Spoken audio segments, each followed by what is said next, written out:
Yesu ashimwe bene data, nongeye kubaramutsa mwese mu izina rya Yesu Kristo umwami wacu. Nezerewe Imana kubw'uyu mwanya mwiza Imana iduhaye wo kugira ngo dukomeze twungurane ijambo ry'Imana byanditswe byera bya buri munsi, nkuko Imana yabiduhitiyemo ikaduha uyu mwanya mwiza. Dushimira Imana. Rero ibyanditswe byera by'uyu munsi turasoma ijambo ry'Imana mu gitabo cy'umuhanuzi Yeremiya, ibice 25 ndetse n'ibice 26. Aho ngaho niho ijambo ry'Imana dusoma uyu munsi turisanga, ndetse no mu butumwa bwiza bwa Yohana ibice byaho 20. Ijambo ry'Imana twasomye ni amagambo y'umuhanuzi Yeremiya, aho akomeza kugenda ahanurira ubwoko bw'Imana bw'abayuda, ndetse ababwira iby'Imana ibashakaho, abagira inama y'uburyo bagomba kwitwara bakubaha Imana, cyane cyane ko Imana yamunyuzagamo ubuhanuzi cyangwa se ubutumwa agomba kugeza ku bwoko bw'abayuda. Haba hano mu bice 25 aho yahanuriye abayuda igihe bazamara mu bunyage i Babuloni cyangwa se mu Bukarudaya, kuko banze kumvira Imana ndetse bakajyanwaho iminyago mu gihe kingana n'imyaka 70, bitewe n'uko bimuye Imana bakajya kure yayo. Ibyo yarabihanuraga, bwari ubuhanuzi butoroshye ndetse bwabaga bukomeye ku bantu bumvaga bashaka kwinezeza cyangwa se kwishimira mu byaha, bumvaga badashaka kumva ijwi na rimwe rituma ribabwira ko ibyo barimo ari bibi. Niyo mpamvu iyo ugeze mu gice cya 26 aho bavuze yuko abatambyi n'abandi bahanuzi bashatse kwica Yeremiya. Bamuhora iki?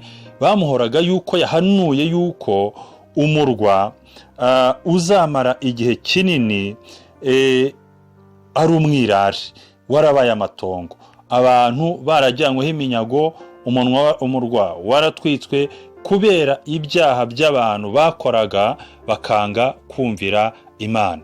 Ubwo buhanuzi ntabwo aba bantu bashakaga kubwumva mu matwi yabo, ahubwo bashakaga kumva ubuhanuzi babwira ibyiza, bashaka kumva ubuhanuzi buvuga ko Imana ije kubarengera cyangwa se ibitangaza. Ariko Yeremiya Imana imunyuzamo amagambo akomeye ariko y'ukuri, ubuhanuzi bukomeye ariko bw'ukuri. Niyo mpamvu yahanuye bashaka kumwica. Memu no muri iki gihe, mu gihe nk'iki ngiki turimo, abantu ntabwo bashaka kumva ijambo ry'Imana ribabwira ibyo kwihana. Ntabwo abantu bashaka kumva ko amagambo ababwira ko ibyo barimo atari byiza. Ntabwo abantu bashaka kumva ubuhanuzi cyangwa ubutumwa bugendanye nuko bakwiye kuva mu byaha, kubera ko muri iki gihe ijambo ry'Imana rivuga ngo abantu bashaka kumva inyigisho zihuje n'irari ryabo. Bimeze nk'icyo mu gihe cya Yeremiya, akenshi abavugabutumwa baragenda bavuga ugasanga abandi nta gaciro babihaye, cyangwa se bakaba baturiya muntu atubwiye ibintu bitari byiza, nyamara mu gihe ababwiye ibigendanye no kwihana bakava mu ngeso zabo mbi. Reka rero twongere tubivuge yuko igihe tugezemo dukwiriye gusenga tukaba abakristo ariko bakijijwe, bihanye kandi banihana ibyaha, kugira ngo Imana ibashe kubishimira, Imana ibahereze umugisha. Ijambo nyamukuru ry'uyu munsi turarisanga muri iki gitabo cy'ubutumwa bwiza bwa Yohana, ibice byaho 20, umurongo waho wa 19 kugeza 21. Ni amagambo meza numvise yuko twavugaho akanya gatoya. Imana ishimwe cyane. Aya ni amagambo aravuga ngo, guhera ku murongo wa 19, kuko nuko kuri uwo munsi bugorobye ari wo wa mbere w'iminsi 7, abigishwa bari bateraniye mu nzu, inzugi zikinze, kuko batinyaga abayuda. Yesu araza ahagarara hagati yabo, arababwira ati, amahoro abe muri mwe. Amen. Amaze kuvuga atyo abereka ibiganza bye n'urubavu rwe. Abigishwa babonye umwami baranezerwa. Yesu yongera kubabwira ati, amahoro abe muri mwe. Uko data yantumye niko nanjye mbatumye, mwakire neza ijambo ry'Imana. N'aya magambo nkomeza kuvuga ngo izi nkuru ziri muri iki gitabo cya Yohana, cyane cyane muri iki gice cya 20, batubwiye kuzuka kwa Yesu, uburyo byagenze.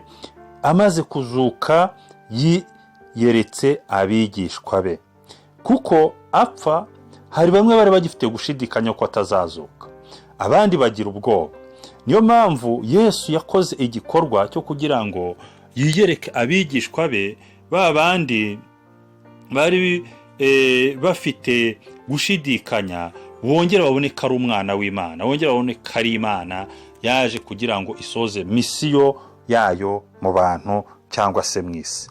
Rero akimara kuzuka hari abo yiyeretse. Mariya Magadalena hano twasomye ngo yiyereka abigishwa be, icyo gihe ngo Toma ntiyari ahari. Niyo ukomeje noneho yongera kubiyereka nawe ahari, kugira ngo kwa gushidikanya kwa Toma yari afite nako kurangire. Ariko ijambo nyamukuru nshaka kuvuga ngo ni ijambo rikomeye Yesu yabwiye abigishwa be, arababwira ngo amahoro abe muri mwe. Muri iyi mirongo yabivuzemo kabiri, kuri umurongo wa 19 hasi, ndetse noneho no ku murongo wa 21 aravuga ngo Yesu yongera kubabwira ngo amahoro abe muri mwe. Noneho arangije abaha mishoni, aravuga ngo uko data yantumye nanjye niko mbatumye, abasigira inshingano. Ariko muri izo nshingano yabasigiye za mbere bwari ubwo kujyana ubutumwa bw'amahoro kugira ngo abugeze ku bantu, babugeze ku bantu bose. Uyu munsi nongeye kuvuga ngo buri wese aba umuhesha w'amahoro aho ari, agaca aherereyemo. Amahoro ni ikintu cy'ingenzi mu buzima bw'abakristo. Amahoro ni ikintu cy'ingenzi mu buzima bw'umuntu. Amahoro ni ikintu cy'ingenzi ku bihugu, ku matorero. Iyo hatari amahoro nta kintu na kimwe tubasha gukora. Iyo umutima wawe wabuze amahoro nta kintu na kimwe ubasha gukora. Rero amahoro aturuka ku Mana turayakeneye, uhereye ku muntu ku giti cye. Iyo wakoze ibyaha ubura amahoro mu mutima wawe, kandi ngo umutima uhagaze ngo ujugunya amahoro yawo. Dukeneye amahoro aturuka ku Mana. Amahoro aturuka ku Mana atanga ituze, amahoro aturuka ku Mana atanga ihumure, amahoro aturuka ku Mana atanga umugisha, amahoro aturuka ku Mana atuma ububyutse mu muryango, mu itorero no mu gihugu no mu isi yose biboneka. Amahoro aturuka ku Mana niyo mbifurije mwese mu izina rya Yesu Kristo umwami wacu. Amen. Shalom shalom.